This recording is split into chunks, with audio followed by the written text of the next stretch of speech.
So we're going to be talking a little bit about what we call brand participation, but maybe in the context of the conversation and what I'm about to share is I'll just do a little bit of background on Chaordix.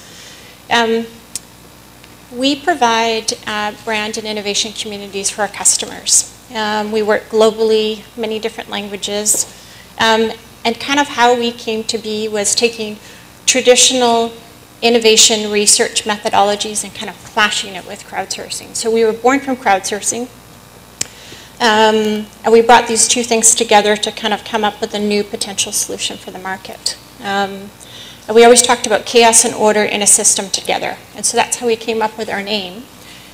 Dee Hock is the founder of Visa, and he wrote a book about the founding of Visa and about how he brought competitive companies together to form a new order, a new organization, and said, you know, the future organizations of the future would bring chaos and order together to disrupt their marketplace. So we kind of grabbed that name and put an X on the end to designate a system. And so we got our start some years ago, but our belief is participation is the new brand. We believe, you know, future brands or future successful brands will enable participation. And that means it could be internally with their employees, it could be with their customers, it could be with their supply chain. But who are those key stakeholders in their success and enabling that participation? And so that's what we do. We power brand participation, and we're a part of that movement.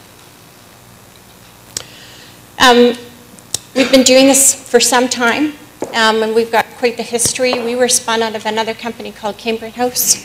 Oh, great. It's just moving on its own. And we went to market in 2009. We have a proprietary technology platform. We have unique methodologies that we have designed and developed over the years with our customers and our partners. We've touched about 200,000 participants globally in many different markets, many different languages, so we do 14 languages. Our platform is in the enterprise. We're responsive, so it doesn't matter if you're on a tablet, if you're on, you know, your laptop or a mobile. The platform is provisioned for you. This year we will be implementing an innovation co-creation crowd that has more than 300,000 participants. So we're seeing a rapid uptake in this type of strategy and this type of solution being implemented for our customers. So we're really excited. Here's a little bit of a snapshot of just some of the companies that we work with. And in no way are, you know, we the single representation of crowdsourcing being used by the market, but they're just some of the companies and the brands that we're touching. It's pretty cool to be working with these organizations. Again, we're 35 people in Calgary, Canada. We're a Canadian company. And there's two of us that spend, you know, kind of the majority of our time on the road. One of the programs that's really kind of meaningful to us is the work that we do with USAID. And while it's not a market purpose, but what we do is we power their Grand Challenges platform over the next 3 years. And what we do is we work with the mob and with experts globally to solve some really key problems like clean water in developing countries and reducing infant and maternal mortality. So even though we're a marketing technology and services company, we also do projects that have kind of a social bent to them. I talked a little bit about our process and our technology. This has been something that's been developed over the years. It's really well defined and it's proven. You know, what we do is we gather preliminary insight from what we call the mob or the crowd. And we take those participants through a highly branded, engaged process with on-brand incentives to find those affinity groups. So those that are rallying around a cause. So I want to reduce infant mortality, or I really believe in this brand's new product. So we bring those participants together to form brand and idea groups. And then ultimately, what we do is we power disruptive innovation and co-creation for our customers. We have a fundamental belief, and I think, Ross, you've kind of touched on this a little bit. but you can't innovate and co-create with the mob. You can use them to find your leaders and your prosumers, and then create the constructs and the environment to make that innovation and co-creation happen. But it's really important to know that you can't innovate with the mob. So it doesn't matter if we're integrating with a Facebook group and then onboarding these participants around a specific brand or a cause. Ultimately, why we work with our customers is to come up with that disruptive innovation. It could be along the lines of brand or product and services. Here are just some of the books, that kind of have inspired our thinking along the way. And I can recommend all of these books for your reading if you kind of want to catch up on crowdsourcing. And that's in addition to Ross's book, which our whole team has read as well. So, we've been doing this for quite some time. While we have some success behind us, and I don't know why it's doing that. I'm not touching any buttons. There have been lots of circumstances where we haven't had success. So I think, what we're kind of communicating here today is a result of a tremendous amount of work and experimentation with our customers. We've had programs and communities that have failed. But then what we've done is we've taken those learnings and that experience and have evolved the methodologies and the processes that we implement for our customers. We have heavily invested in crowdsourcing, what works and doesn't work. We're a venture-funded firm, and we kind of have those capital resources to help us out. So I really want everyone to understand that this movement of crowdsourcing has come at a huge investment. Many of us are investing, years into this experimentation and really driving what's working and what's not working. So here are just a few things that we believe are success factors for what we do, which is brand and product innovation. So if you want to innovate your brand, if you want to innovate your products or your services, that's what we do. So we take your most valued stakeholders through a process to ultimately get to that. So I think, I just want to highlight a few of these that I think are really important and that we would say are kind of like a must, you have to do. First one would be, the seamless branded experience. So, we have done, let's say, unbranded, can you guys hear me? Unbranded communities and programs that haven't really been that successful. So, for example, we'll work with a brand and they'll be like, hey, we want to do some stuff in the market, but we don't want anybody to know who we are, and we want to find out something that might aid us in the market.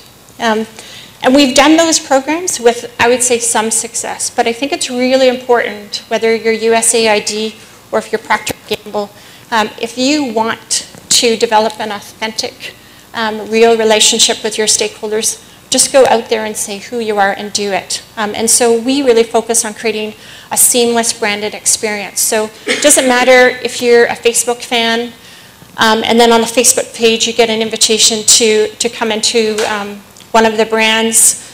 We power that transition from social media onto our platform. And then again, once you're in our platform or any other crowdsourcing platform, it's really important that you're on brand. And that the participants know that they're contributing to your brand. And so we focus on a branded experience that includes incentives that are on brand. So it could be, earning reputation or loyalty points with that brand. It could be an achievement framework that's all about that brand. And every time we implement a crowdsourcing community, we really focus on creating that experience. What we find is the reason to do that is your level of participation and engagement and contribution is much higher. It's consistent. When we disperse activities out to the crowd for completion, we're getting completion rates of about 90% from that crowd. Doesn't matter if it's American Airlines, frequent flyers, which are predominantly men between the ages of 45 and 50 years old that fly 200 days a year. Every time we ask them to complete some activities on behalf of American Airlines, they do them. They do them from their mobile, they do them from the airport, and they are highly contributive, and that's because they want to improve the experience that they have with the brand. Another key conclusion by us is, there's been this thinking that it's about idea generation. And, for us, we always say it's not about the idea. You can source ideas from the crowd, but it's going to be the insights around those ideas that are really going to lead to identifying your most valuable contributor and your most valuable forms of contribution. So, again, when we design a program or a community with our host customers, we create a variety of activities for those participants to complete. It could be all the way from a really simple quick question all the way through to innovation and co-creation activities. But we provide a variety of activities, a variety of incentives to ensure that we're getting kind of those high engagement and completion rates by the participants. Finally, the other point I would say is the role of experts. So again, when we go back and we look at our methodology and we say, okay, we can source potential leaders from the mob that can ultimately innovate and co-create with your brand. The role of the customer or the brand in that process is also very important. So, while the crowd might make submissions and the crowd might go, hey, these are really valuable submissions, the company and their experts also need to be there side by side with the crowd and verifying that those submissions or those ideas are actually implementable by the crowd. So, meaning that it might not be on brand, they might not have the capital resources to implement that idea. So, while the crowd is sourcing what's most valuable, that panel of experts is ultimately going to be the ones that are making the decision about what they can move ahead with. And so, in our platform, in addition to the participant functionality, we always have a role of experts. And that role of experts can be public to the crowd or it can be private and behind the scenes. We always encouraging kind of, closing the loop as well. So I'll take you through a couple of examples here. We work with Procter & Gamble's CMK group, and that's Consumer Market Knowledge. They're a global group that's horizontal across the business. And what they do is they look for new methodologies to improve their access to consumer market knowledge globally. So they touch all products. We work with different product owners in CMK as well as the global group across. And they came to us and they said, while we've become really strong at provisioning this market insight for our internal stakeholders, we ourselves are not innovating. And we want to innovate as a team globally. So we powered a global challenge with 1,200 employees where there was substantial capital that could be allocated to potential solutions sourced by the same group. So it didn't matter if I was in Indonesia or if I was in Cincinnati. If I had an idea about a technology or potential solution that could be implemented by CMK for their purpose, what I could do is I could make a submission to the crowd, get the crowd to help me improve that solution. The crowd then kind of ranked and vet the potential solutions for funding, and then again, the P&G CMK group, a panel of experts, made the decision about where the funding would go. And they had substantial funding going in for this first round, and this will be an ongoing biannual innovation challenge. What was important to kind of see on this type of innovation or global challenge is grassroots. So, I could be in Calgary, I could have a solution, I could build a team online, I could improve that solution. The crowd could rank my solution for potential funding, and then the expert would ultimately make that decision. Once I then got the funding, that didn't mean the CMK group just went away and said, okay, that was a great idea, we're going to implement it. Those that made the submission took the funding and actually had to go offline and prove that this form of innovation would work for P&G. And they had to come back and seek follow-on funding. So again, it's really a function of grassroots. How do you actually get the participants that are coming up with the ideas to implement them? Another example is work with American Airlines, and this is where I talked about these frequent flyers that fly 200 days a year. It sounds familiar for some of us.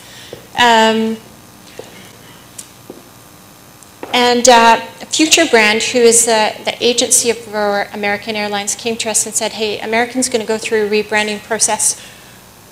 We're managing this process. And we do not want to develop a brand in a boardroom with a bunch of executives and come up with what's American Airlines' next brand.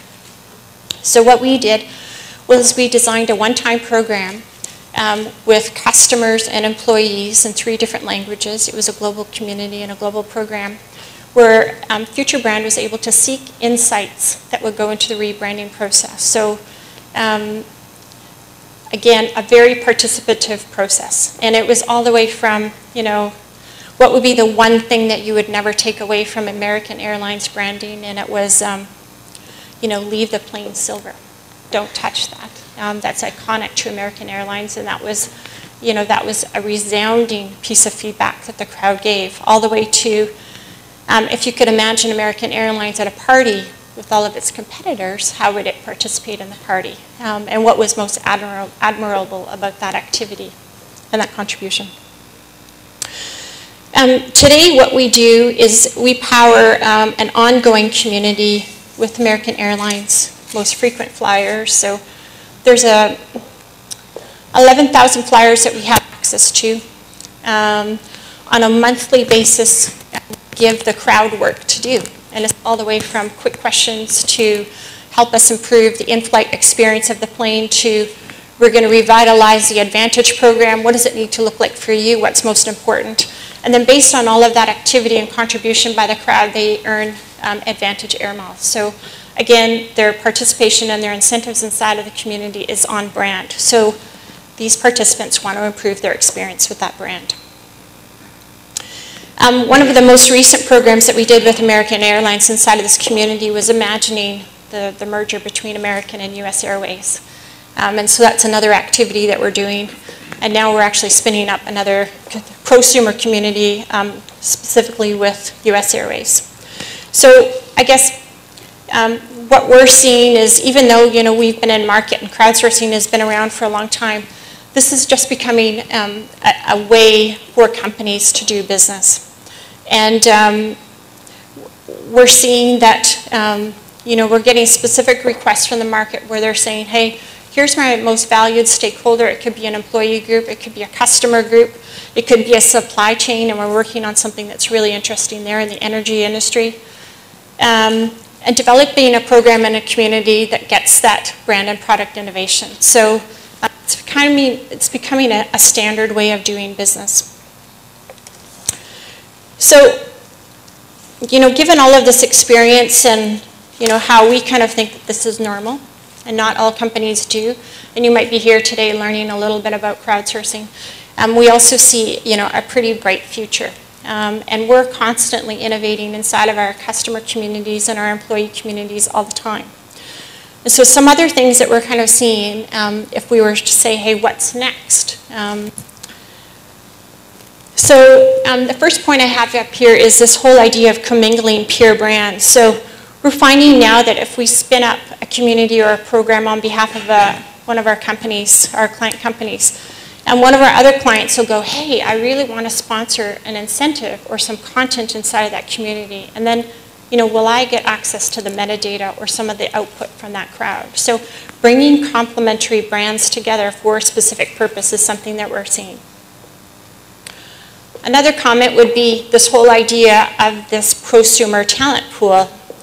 And using this prosumer talent pool to ultimately recruit for your business. So again, this is something that we're seeing. So once these most valued stakeholders are kind of surfaced to the top, and our application and our technology and our process go, hey, here's your most valuable prosumers or leaders in your community. How do you use that to actually recruit and get those people in your business? And so that's a process that we're enabling now as well.